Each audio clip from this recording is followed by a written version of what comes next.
Hello everybody and welcome back once more to Anime Yay or Nay. I am TheOutbackAl. I'm Yin&Jung. I'm Chibi Noob. I'm Envy Jitters. I'm CheerandCosplay. And I'm Kozi. And we're back with more things that are basically anime. This time Netflix is coming out with more anime stuff. It feels like they've had a lot of anime stuff out lately, or maybe we're just watching a lot more of it lately. One or the other, it has to be true, but... Although, I will say that you could almost call this an anime because it's animated by Science Saru, the same company that made Devilman Crybaby. You can call this exactly an anime because that's what it calls itself. Yeah. But the movie was basically anime. So I think this that's enough for me to count it towards this. So yes, we watched Scott Pilgrim Takes Off, the new Scott Pilgrim series produced by Netflix. So this... First off, because I just want to get a general idea, I was only able to watch 3 episodes this week. How about everybody else? I binged. Wow, I binged it for the full time. 3 episodes. I actually feel like it's a pretty common thing that you binge the whole thing, but... Yeah, I also only watched 3. Okay. Yeah, we discussed this already. We're not doing spoilers. Well, I'm just saying, like, the last couple times, you guys have watched the whole thing, and I got stuck watching only 2 or 3 the max, so it's a reverse this time. Yeah, unfortunately, the week leading up to recording this is getting a little hectic, so, you know, things are... It's the holidays. Things are what they are, yeah. So, first off, who's familiar with Scott Pilgrim and from what? I've seen the movie, love the movie. Anyone else fan of the movie or the comic or any of the video games? Yeah, I've just seen the movie, but I don't know anything about the comics or any of that. Yeah, I saw the movie, loved it. I know there was the original graphic novels, and I know there was a game that came out, I think 2010, 2011, something like that, and then it got taken down because of licensing, and then it got brought back to storefronts. So, I know the movie infamously bombed at the box office, but it's become a cult following now, and after seeing the movie, I was like, man, why couldn't I have seen this in the theaters? I mean, because we were kind of young. Yeah, I was in high school. did get to see this in theaters. Yeah, I know a lot of my friends saw it in high school. I also played the game while it was still on Xbox. It was a great game. I think it is a definite shoe-in to be played on the channel. Oh, it's very fun. I kind of wish you would have said that earlier. We could have led up to this with playing that, but. You know, hey, that's something for later then. I didn't know if I was going to like the series or not. Not going to lie. But I did also go and read the comics from that because the game is in the original comic style. Mm-hmm. And it was a little jarring and there were a bit more characters in it. Yeah, that's usually the case. So... yeah, how about you? I've never seen anything. Great. Wow. I was allowed to talk. I mean, short and sweet, though. So... yeah, so this was, the... I'll go fuck myself. I'm sorry, we've been having more people these last couple of weeks, and it's just like, I'm... You're not used to an almost full cast anymore. Elle just wants to steamroll and move on. For once, I do know what this is. I'm a big fan of the movie and also the comics. Nice. I don't remember which I did first, but I did all but the game. I never got my hands on that. Okay. Probably because of the licensing issues. Okay, continue. Okay, I was making sure there wasn't anyone else that I was forgetting about. So many people turned into evil exes pretty soon. But anyway, so this show is developed by... It's based on Brian Lee O'Malley's comic. It's developed by Brian Lee O'Malley and Ben David Grabinski, and it's written by them too. But it's not an adaptation of the original comic or the film, which I don't remember whether the advertising was trying to say, like, oh, it's going to be like Versus the World, but it's not Versus the World. It's Takes Off, so it's an entirely, like, different story, but based on the same... The best way I could describe this is JoJo Lion to Versus the World's Diamond is Unbreakable. Is that about right? This is the Corpse Blood universe. Yes. This is the alternate timeline of the original thing. So I will say I remember a couple years ago when they announced that it was getting they just said Scott Pilgrim is getting an anime adaptation. They didn't say what it was, and I remember getting excited because they brought back the entire cast of the film to reprise their roles, which is awesome. Oh yeah. But I did not hear anything, and maybe I wasn't paying attention, and also the trailers made it seem like it was just a straight up adaptation of the movie in the comics. So when the end of episode 1 happens, I was like, wait a minute, what the hell just happened? Also, Same. Oh, yeah. Because up until that point, it was very faithful. Mm-hmm. I'm not as familiar with the comics, but, like, first off, the style looks like straight ripped out of the comics, which is really good for, like, if you're a fan of that, like, the art style of the original books. Because I've seen enough of it to know that, like, wow, they went for it. Which is great that you can do that in animation. I'm trying to think of what I can talk about here before we do plot or anything like that, or do we want to go straight into plot? If you want to continue on the animation thing, sure. It was like a double whammy because not only is it faithful, it's simple enough that it really allowed them to step up their game in the actual animation component of it. Yeah. The visuals are stunning sometimes. For a lot of it, yeah. I felt like episode 1, something about it was it felt just a little bit slow for me, but it might have been more of an adjustment thing for me, because I'm used to the movie version, which is very kind of fast-paced. So I think that's less the technical animation, more just the pacing, though. Yeah, the pacing was a little bit different. Yeah. So, but yeah, whenever they get down to like fighting and that, again, I've only seen up through episode 3, but the episode 3 had that one fight. Episode 3 had really good animation. Oh, fantastic stuff. But we can get to that. So, like, the main points of this differs, and I don't think we're spoiling too much here because it all happens in the first episode, more or less. It starts the exact same way as the original Scott Pilgrim versus the World, whether it's the movie or the comic, I'm assuming. And where it differs is that when the first fight happens with Matthew Patel, instead of beating Matthew, Scott, air quotes, dies. And yeah, the timeline is forever changed. And now we have to deal with whatever this new universe is happening. So I don't know how much more I should say beyond that, depending on who's seen this and who's not. Not amongst you guys. I know who's seen what, but like in the audience, if anyone's watching this. I think like the only other general thing is that more or less Ramona becomes the main character. Yeah. Is sort of what it boils down to. Which, major improvement, honestly. Like, I obviously like Scott Pilgrim, but, like, come on, Ramona's a bit more interesting. Depending on, like, what they're doing and whatnot, yeah, sometimes, I think, I have a number of thoughts, but I'm not sure where to put any of them. What do you guys want to talk about first? I guess the simplest things is, what we already mentioned. The animation looks really good. And again, it's really nice that literally everybody, or nearly everybody from the original movie came back to voice them. Like that, I can't imagine what it was like to go through, all the actors' schedules and all that stuff. So like, just hearing all the cast come back, that's awesome. On that same trend, I will also say it feels like a lot of the actors did a much better job just by voice acting instead of actually acting. Dude, Chris Evans is a scene stealer. As someone who's seen the full show, all 8 episodes, Chris Evans as Lucas Lee was hands down the best.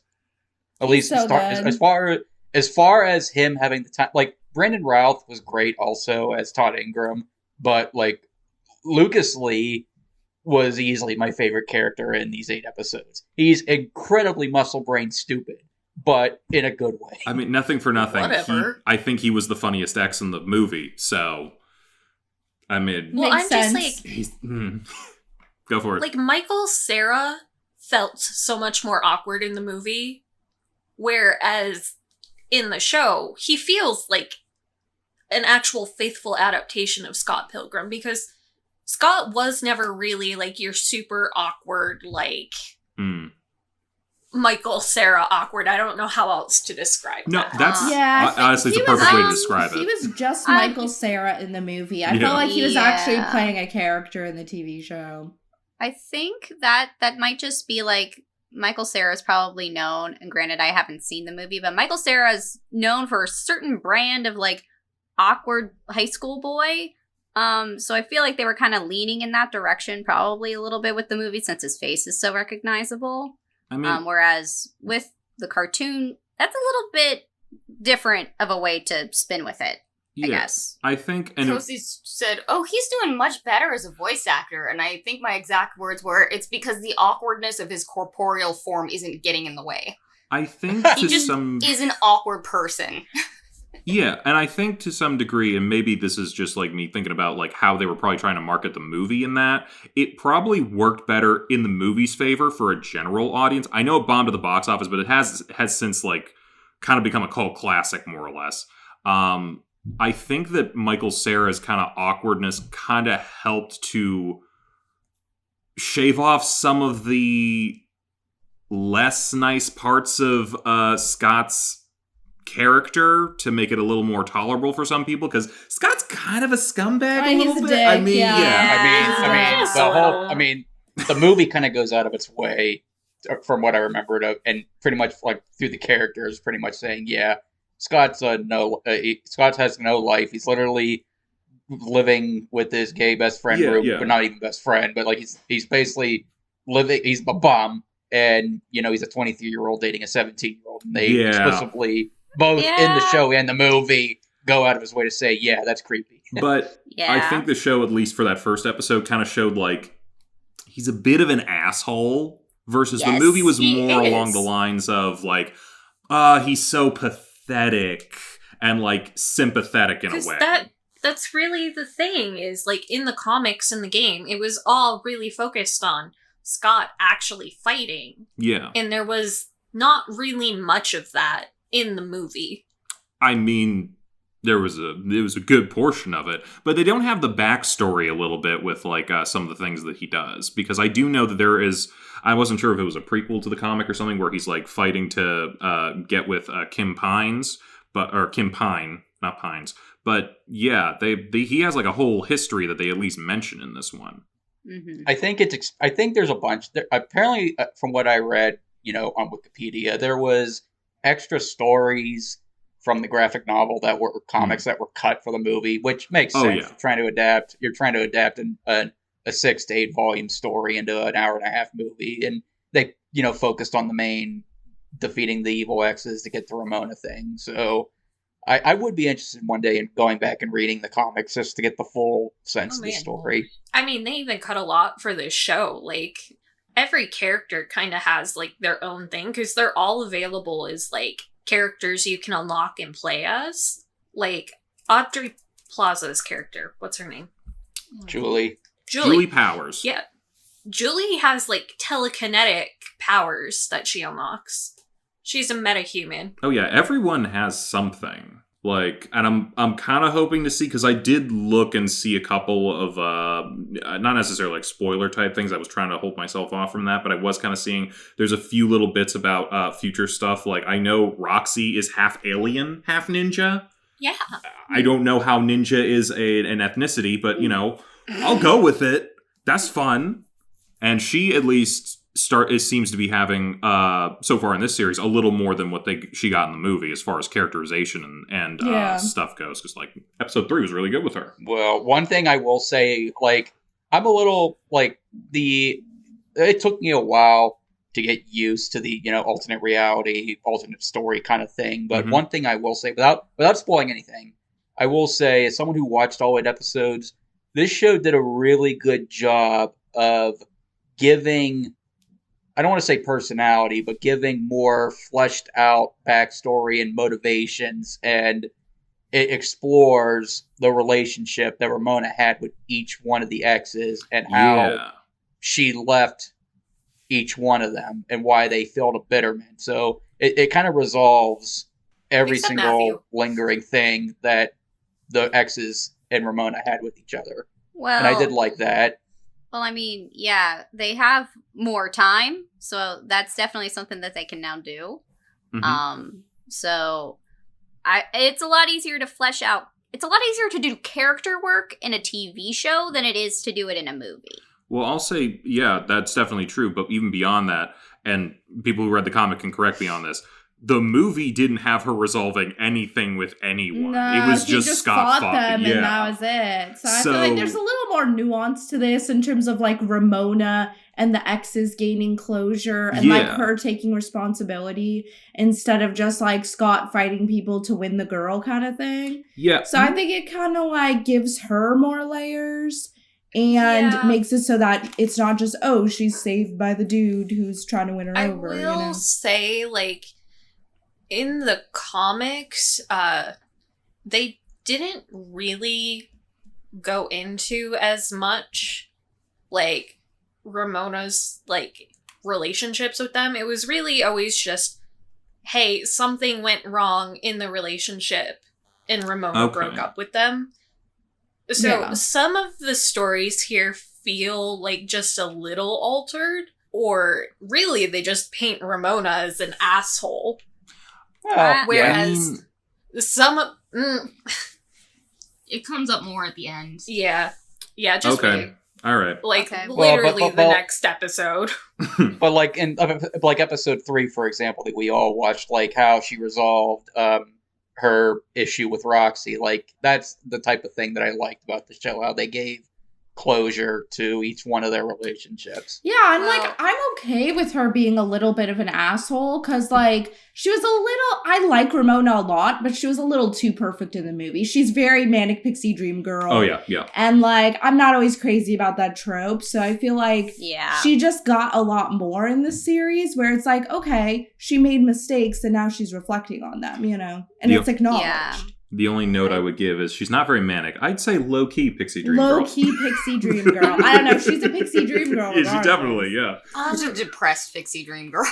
Depressed. Chibi, as someone who has not seen any other source material for this, what are your impressions on the characters? So, Scott's an ass. Yep. Yeah, true. Was not a fan. Was kind of glad he disappeared. Sorry. The worst part of Scott Pilgrim was Scott Pilgrim. Listen, I was about to be like, okay, he's just kind of pathetic. But then he's dating a 17-year-old and he's 23, and I'm just like, excuse you? Excuse you, sir? Yeah. What? Yep. So there's that. Yeah, I'm not... Honestly, I kind of like how... This series, I would say, like, definitely took me by surprise, because obviously I wasn't expecting it to kind of sideline him from the story. I think we were all surprised. Well, I kind of like how Ramona and a lot of the female characters all get to shine, and it's, like, sort of a really pleasant surprise, because obviously in the source material, she is very much the manic pixie dream girl, and it's giving her a little bit more depth. She realizes a lot of her mistakes, because, yeah, she definitely was the one who was an asshole in Roxy's case. I can't say anything for any of the other exes, because I haven't seen anything else yet. From the short descriptions we get, I think she was pretty much the asshole in almost every relationship. Yeah. Okay. But for some reason, they all want her back. She's the one that got away. That's not even a good enough reason. Just let them go. But I'm kind of enjoying, like, a lot of the character interactions, like, with all of, like, the characters with, like, Kim, and also with Stacy, and, you know, with, Aubrey Plaza's character. Julie. Like, I'm enjoying just sort of watching this show, just, you know, like, just the impressions from this one. I would say, like, I like this. I don't want to see any of the other iterations of this, but I want to at least see this. I will say this, too. Some of the other characters, they get more time to shine because it's a TV show and it's an alternate reality. Like, the bandmates, Steven and... Young Neil. What was her name? Kim. Nice. Yeah. They were pretty much side characters in the movie. But in this show, they don't get a ton of development, but, like, their interactions, you know, were appreciated. And Steven and Knives have a fun dynamic later on in the show. Like, Knives in the original movie, she pretty much is like, you took Scott from me. I'm going to go rebellious, and I'm going to try and win him back, damn it. And now in this show, she's more like, Scott who? I just want to be a part of I want to be a part of Sex Bomb now. I mean, yeah, sounds good. I mean, honestly, like, I feel like this as a show is definitely a bit more up my alley than what the source material would have been. Mostly just because source material, I definitely feel like is for a much different audience. Yeah, me. Like, I am not the target audience for that. But this is fine. I'm enjoying this. I like to see characters that, like, didn't really get a lot of development or just sort of, like, stand-ins for, like, an ideal or, like, say, a goal and, you know, sort of making them, like, the main characters. So that's been nice to watch. I will say the characters definitely, they have a lot more agency than they did in any of the source material, but that's because there is no protagonist anymore. They poofed him. Yes. Maybe, I'm just going to throw it out there. Maybe that was one of the reasons why the creator wanted to do a series like this. Because you kind of... Scott Pilgrim, as beloved as it is primarily the story of just one person with a couple side characters that you expand upon a little bit. Maybe he was like, you know what? I'd like to go back to this world and just explore every other character and really, like, make the world fully rounded. And if that's the case, I mean, that's great. Because we get to see all these characters, you know, they don't have, like, a mission anymore. Like, all the exes, they're just kind of living their lives at that point. Yeah, what do you... I saw a quote from him that was like, I wanted everybody to be surprised with this series. Oh, like, he nailed it, episode 1. Yeah. Yeah. But, like, I kind of appreciate that because, like, I was excited for the show, but at the same time, it was nice to not get the same story for the third or fourth time in a row. I think, and especially like going off of the fact that this is a very different version of the story, I think like there's probably going to be some people who will complain like, oh, why didn't you just remake the same thing? But I feel like there's also, we usually get when you adapt something, people are like, well, why did you change this? Why did this happen? Why did this? I think maybe this was the best possible way to adapt this world in general, is to make an entirely new story and say, we're not even doing the original. Because I think had you adapted the original, someone would have complained about something, or there would have been some issue somewhere along the way of like, why didn't you include this? Or why didn't you blah, blah, blah, blah, blah. But now it's like, this is entirely original. I don't have to worry about anything. I'm just going to create. See, though, I just wanted to discuss, because we've seen a lot of Netflix anime adaptations where they tried to surprise us and it was terrible, like Cowboy Bebop. So, but it's like this one feels different. It feels like it did it better, and I'm just trying to pinpoint why that is. But it's like this one had the creator on board. Yeah, so he's still right. This story. Yeah, I'm sure that's a big part of it. That's probably, I would say that's probably part of it, but also I feel like a lot of heart went into this. Like, I think they like took the time to really like craft like the story and the character dynamics and the characters themselves to kind of like really, you know, I guess make them their own people and not just people in Scott's story. It's probably what they were going for. To what you were saying of like why certain other ones haven't worked and why this one, at least from what I've seen so far, feels like it's going to work. I think those other ones were like, we're going to adapt this story that you love. By the way, we changed all the parts you loved. This is going, hey, you remember that story you love? I made a completely different thing with the same vibe. Yeah, that's true. That, I think, is why... It feels true to the heart of the original story. And, like, almost, in a weird way, at least from what I'm seeing, Ramona's story here seems to be kind of paralleling a little bit with what was going on with Scott in the original. I guess it's like the flip side of the story. Instead of just, we're going to do a twist and change like the whole thing, you know? Yeah, or it's a more twist. Like a different view of the story. Yeah, or a twist right at the end where Ramona turns out to be the evil ex in charge of everything. Fuck that. Right, exactly. So I guess, that makes a lot of sense.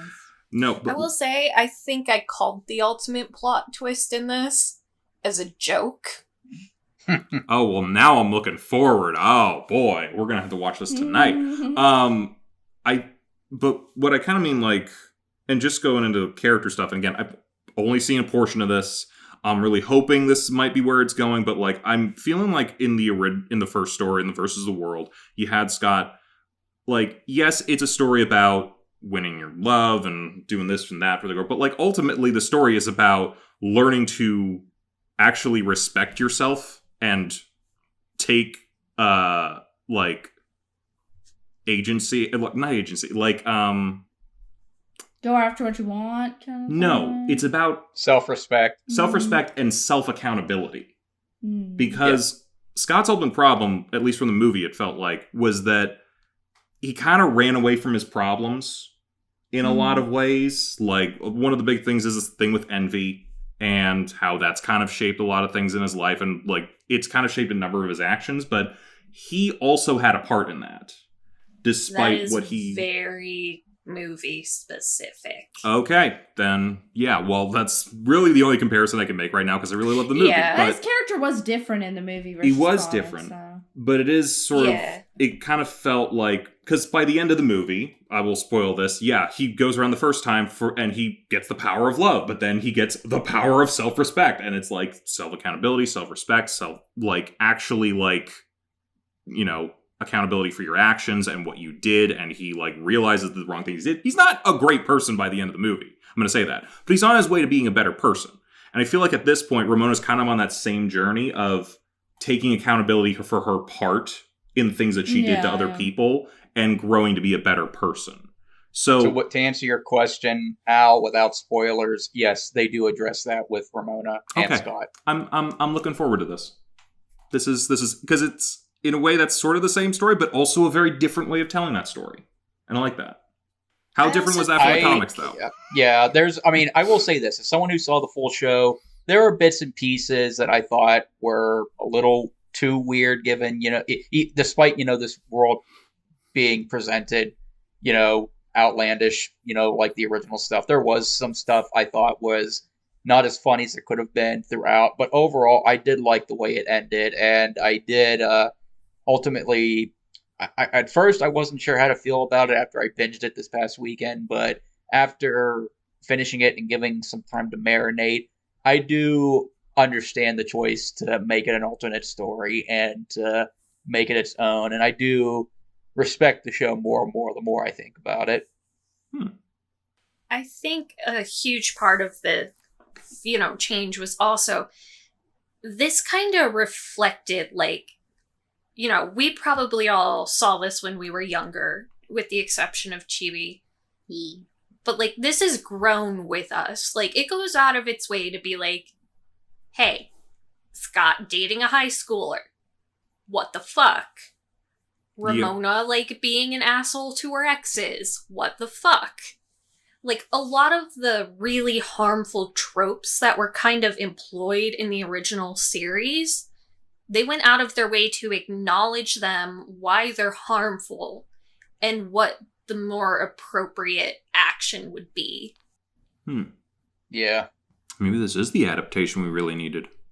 And I will say, at the end, they do a little bit of sequel baiting.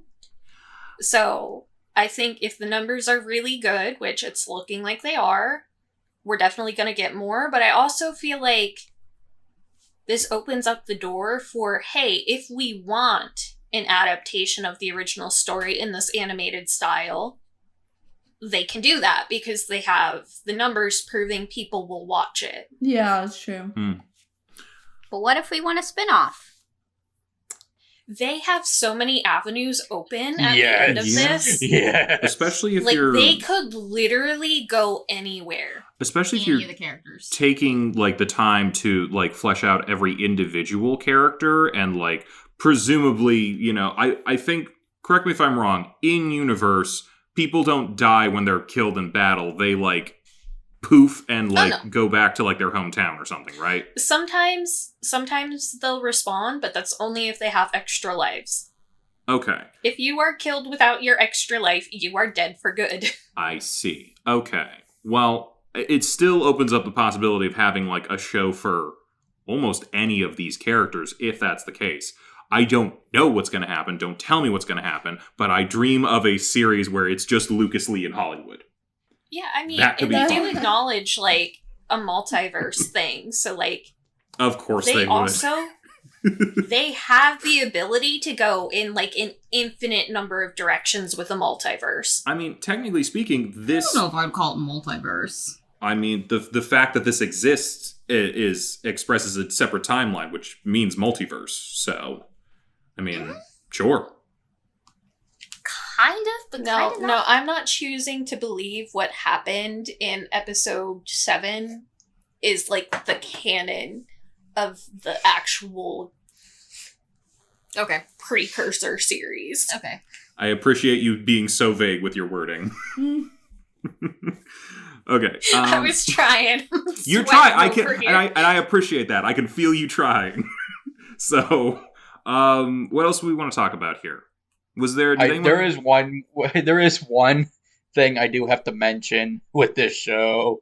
In the movie, and I'm assuming in the graphic novel, Ramona changes her hair a lot, and in the show, it shows her literally how she changes her hair every single time. And all I can think of was, is it accurate? Because I remember watching CCU doing your hair like that in college. So the way she did it, was that accurate every time?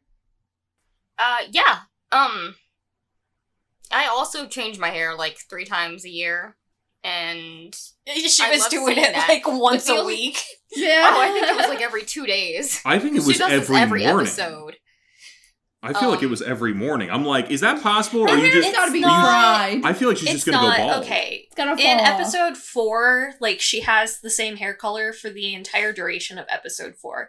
And she expresses it's at least been like 4 days. Yeah, okay, that's fair. That's still a short but still, amount of you time. should not be bleaching your hair that often.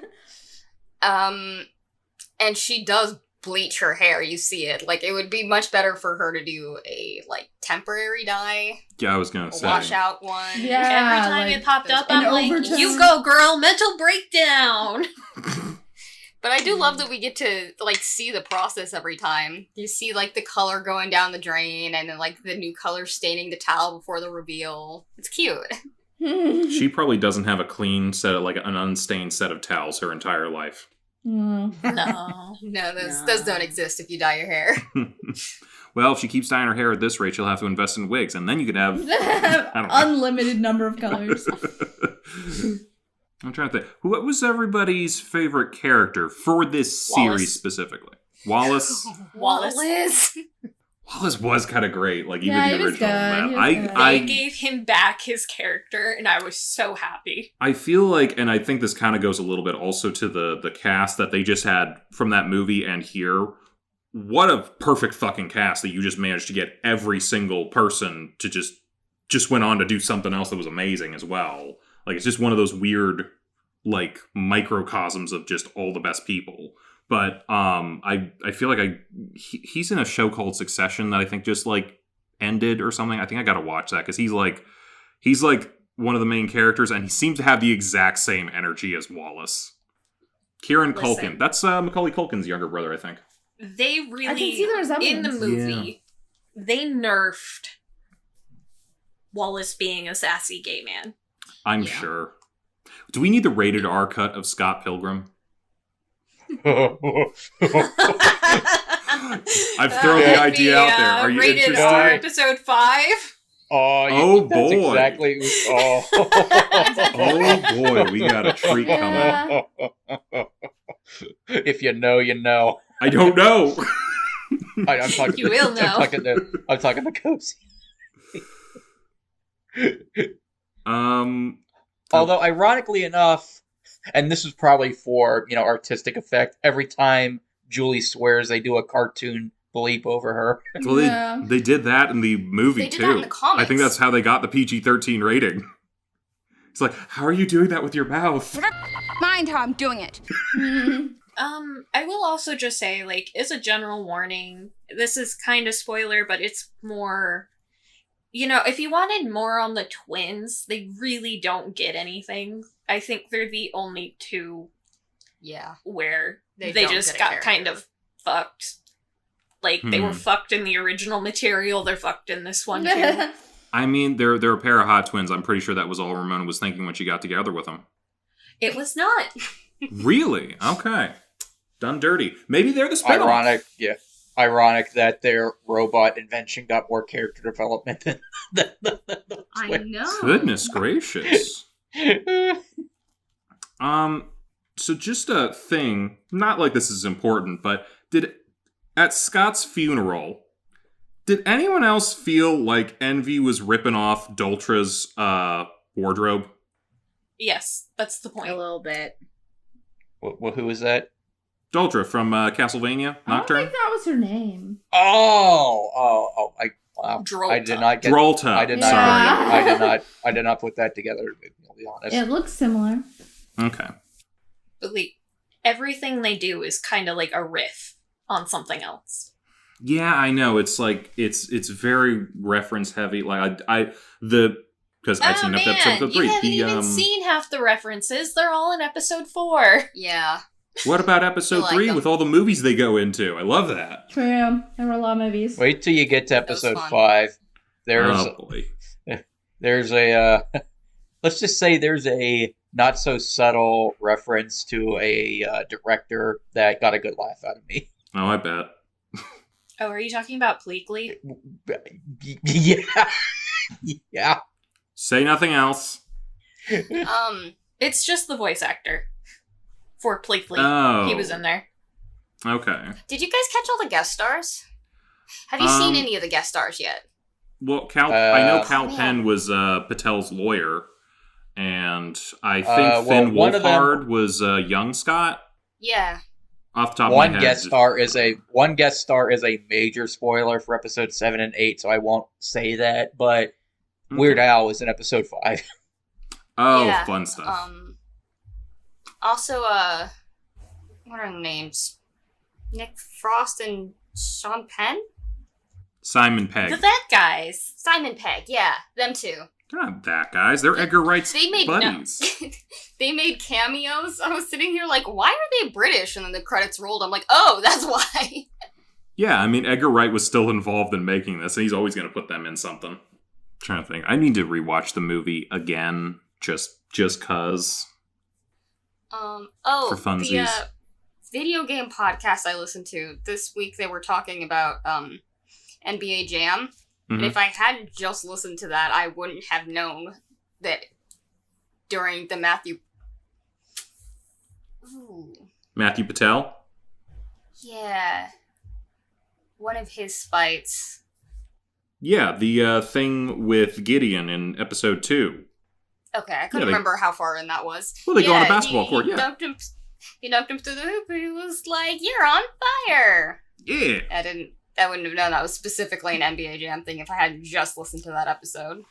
Yeah, I feel like this like many other things that make a lot of references will have their own like TV tropes page that is a mile long with all the references to different stuff. But it's always fun to hunt for Easter eggs for people in the know for certain things. So you got 8 whole episodes. For nerds. If you like movies or video games or comics, it's for you. I feel like that's this entire group, isn't it? Yeah. You gotta get something with books for Chibi, though. Do they... these kind of nerds don't read. Chibi can do manga. Yeah. Yeah. It's... Okay. Comics are just bastardized manga, or the other way around. Yeah. So, does anyone else have anything that they can think of to talk about this one? I would probably speak more if I'd watched more, but like maybe I still wouldn't, because this is still pretty new and people might not have watched it yet and might, want to take a good look at it, so. Todd gets robbed. I will not elaborate on that because of spoilers, but Todd gets robbed. He does. Todd was fun. He deserved better. All right. Well, in that case, I think we'll probably wrap it up here. Nice and short this week, but we don't want to spoil anything for you just in case you haven't seen it yet. Let us know what you thought in the comments and come back next week, because we're continuing with more anime-inspired stuff that's basically anime anyway. We've been kind of, other than this show, been kind of hitting some stuff from like the early 2000s, early and mid-2000s a little bit. Fun little things that we've seen as kids, so we might as well do another one of those for next week. Next week, What was the Cartoon Network block that replaced Toonami that we brought up last week? The submarine one? Yeah. What else did we see on there? Kozioko! That's right, and that's what we're watching. Come back next time. Bye-bye. Bye! You really need to get better fishing. Hey, thanks for watching, and if you haven't already, be sure to subscribe and ring the bell icon for notifications. If you enjoy this video, give us a like, and if you haven't already, check out some of our previous episodes, our daily gaming videos, or our parody series Madoka Magically Abridged. See you next time!